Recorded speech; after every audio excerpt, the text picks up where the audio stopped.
జానకీపురంలో ఆదర్శవంతమైన జంట సుశీల, రమణ ఉండేవారు. రమణ ఒక చిన్న టిఫిన్ సెంటర్ నడిపేవాడు. సుశీల ఇంటి పనులు చూసుకునేది. ఉన్నట్టుండి రమణ ఆరోగ్యం పాడైంది.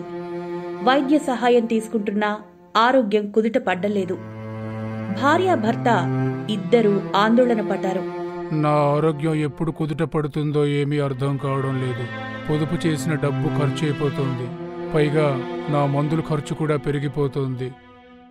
ఏమండి, మీరేమీ ఆలోచించొద్దు, అంతా కుదుట పడుతుంది అని భర్తకి చెప్పి సుశీల వంటింట్లోకి వెళ్ళిపోయింది. ఆలోచించగా సుశీలకి ఒక ఉపాయం తోచింది. ఏమండి, మన టిఫిన్ సెంటర్ని వర్క్ ఫ్రం హోమ్ చేద్దాం. అంటే మీ అనారోగ్యం వల్ల టిఫిన్ సెంటర్ మూతపడింది. ఆ పని నేను ఇంట్లోంచి చేస్తాను. ఒక టిఫిన్ సెంటర్ ఇంట్లో ప్రారంభిస్తాను. మీరేమీ టెన్షన్ పడకండి. అవును, చాలా మంచి ఆలోచన చేసేవు నువ్వు. మరుసటి రోజు నుంచి సుశీల ఇంట్లోనే ఎంతో రుచికరంగా టిఫిన్స్ తయారు చేసి క్యారేజీల్లో ఇంటింటికి సరఫరా చేసేది. అలా చూస్తుండగానే సుశీల టిఫిన్ సెంటర్ చాలా బాగా నడుస్తోంది. అది చూసి సుశీల పొరుగింటి మహిళ రమ కూడా ఇంట్లోనే టిఫిన్ సెంటర్ మొదలుపెట్టింది. సుశీల చాలా దయగల స్వభావం కలది. తనకు వీలైన సహాయం ఇతరులకు చేసేది. ఒకరోజు సుశీల ఒక ఇంటికి టిఫిన్ డెలివరీకి వెళ్తుండగా దారిలో ఒక దివ్యాంగుడు సుశీల బండాపి సహాయం అడిగాడు. అక్క, నేను వెంటనే మా ఇంటికి వెళ్ళాలి. మా అమ్మ ఆరోగ్యం ఏమీ బాలేదు. ఒక రిక్షా కూడా నాకు ఇక్కడ దొరకడం లేదు. మీరు నాకు ఇంటికి వెళ్ళడానికి సాయం చేస్తారా ప్లీజ్? తప్పకుండా, వచ్చి కూర్చోండి. సుశీల ఆ వ్యక్తిని అతని ఇంటి వద్ద దింపి టిఫిన్ డెలివరీ ఇవ్వడానికి వెళ్ళింది. ఇదిగో తీసుకోండి, మీరు చెప్పిన టిఫిన్. అరే ఏంటి సుశీల, ఇంత తొందరగా వచ్చావు? ఇంకా 5-6 గంటలు లేటుగా రావాల్సింది. చాలే, నీ టిఫిన్ నీ దగ్గరే ఉంచుకో. మేము రమ దగ్గర తెప్పించుకుని ఎప్పుడో తినేశాంలే. ఇలా సుశీలకి ఎవరికో ఒకళ్ళకి సహాయం చేయడం వల్ల ఆలస్యమవుతూ ఉండేది. ఆర్డర్ చేసిన వాళ్ళు ఏదో ఒకటి అనేవారు. ఒకరోజు సుశీల విచారంగా ఉండడం చూసి రమణ, ఏంటి సుశీల అలా ఉన్నావు? నేను మన వ్యాపారాన్ని అభివృద్ధి చేయాలని చూస్తున్నాను. కానీ జనాలు రమ వద్ద టిఫిన్స్ కొంటున్నారు. ఎందుకంటే నేను వాళ్ళకి సకాలంలో టిఫిన్స్ ఇవ్వలేకపోవడంతో. అదేంటి, నువ్వింట్లో సమయానికే బయలుదేరి వెళ్తున్నావుగా? అవును, నిజమే అండి. కానీ దారిలో ఎవరికో ఒకళ్ళకి సహాయం చేయడం వల్ల నాకు రోజు ఆలస్యం అవుతోంది. అవునా, నిజమే. ఇలా అయితే సాగదు మరి. సరే, నువ్వు వెళ్ళి రేపటికి ఆర్డర్ రెడీ చేయి.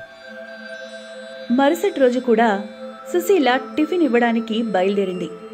రమణ ఏం జరుగుతుందో తెలుసుకోవడానికి సుశీల బండి వెనకాలే వెళ్ళాడు. ఒక ముసలి వ్యక్తి సుశీలని సహాయం అడగడం చూశాడు. అమ్మా, నాకు చాలా అనారోగ్యంగా ఉంది తల్లి.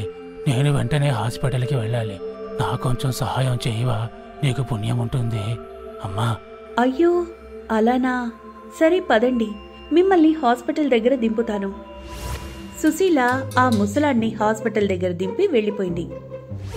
ఇది చూసిన రమణ ఆ ముసలాడి వెనకాలే వెళ్ళాడు. తీరా ఆ ముసలాడు హాస్పిటల్కి వెళ్లే బదులు రమ ఇంటికి వెళ్ళాడు. పెట్టుకున్న ముసలిగెడ్డాన్ని తీసేసి, రేపు సుశీలకి ఎలా లేట్ అయ్యేలా చేయను? రేపు ఒక పేదవాడిగా వెళ్ళి ఎంత ఆలస్యం చేయగలవో అంతా చెయ్యి, సరేనా? ఇదిగో తీసుకో, ఈరోజు 500 రూపాయలు. చాలా బాగా పనిచేస్తున్నావు. నువ్వు ఇలాగే పనిచేస్తే నా వ్యాపారము నీ పని రెండూ బాగా నడుస్తాయి, సరేనా? ఇదంతా విన్న రమ వ్యాపారం కోసం ఇలా మోసం చేస్తోందని తెలుసుకున్నాడు. ఇంటికొచ్చి జరిగిందంతా సుశీలకి చెప్పాడు. సుశీల, నువ్వు రేపు నేను చెప్పినట్లు చేయి. మరుసటి రోజు మోసగాడు పేదవాడిగా నటిస్తూ సుశీలతో, మేడం ప్లీజ్, ఈ పేదవాడికి కొంచెం సహాయం చెయ్యండి. ఆ పట్నం వెళ్ళే రోడ్డు దాకా నన్ను కొంచెం దింపండి మేడం. ఈ పేదవాడు మీకు రుణపడి ఉంటాడు, ప్లీజ్ మేడం. సరే సరే, కానీ ముందు ఈ మాస్క్ పెట్టుకో, సేఫ్టీ ఫస్ట్ కదా. ఆ వ్యక్తి మాస్క్ తీసుకుని పెట్టుకున్నాడు. ఈలోపు అతను పెట్టుకున్న గెడ్డం ఊడిపోయింది. ఇంతలో రమణ కొందరిని వెంట పెట్టుకునొచ్చి అతన్ని నిలదీశారు. ఇదంతా రమ చెప్తేనే నేను ఇలా చేశాను, నాకేం తెలీదు. దయచేసి మీరంతా సుశీలక్క దగ్గర టిఫిన్ తీసుకోండి, నన్ను క్షమించండి, నన్ను వదిలేయండి బాబోయ్, వదిలేండి. డబ్బు కక్కుర్తిపడి ఇలా చేశాను. అప్పుడు అక్కడికొచ్చిన వాళ్లకు అర్థమైంది రమ ఎంత కుట్ర చేసిందో, అలాగే సుశీల మంచితనం కూడా. ఇక అప్పట్నుంచి అందరూ సుశీల వద్దే టిఫిన్ కొనుక్కోవడం మొదలుపెట్టారు. తిరిగి సుశీల వ్యాపారం చాలా బాగా నడవడం మొదలైంది. అలా రమణ, సుశీల ఇద్దరూ కష్టపడి పనిచేసి పట్నంలో ఒక పెద్ద టిఫిన్ సెంటర్ ప్రారంభించారు.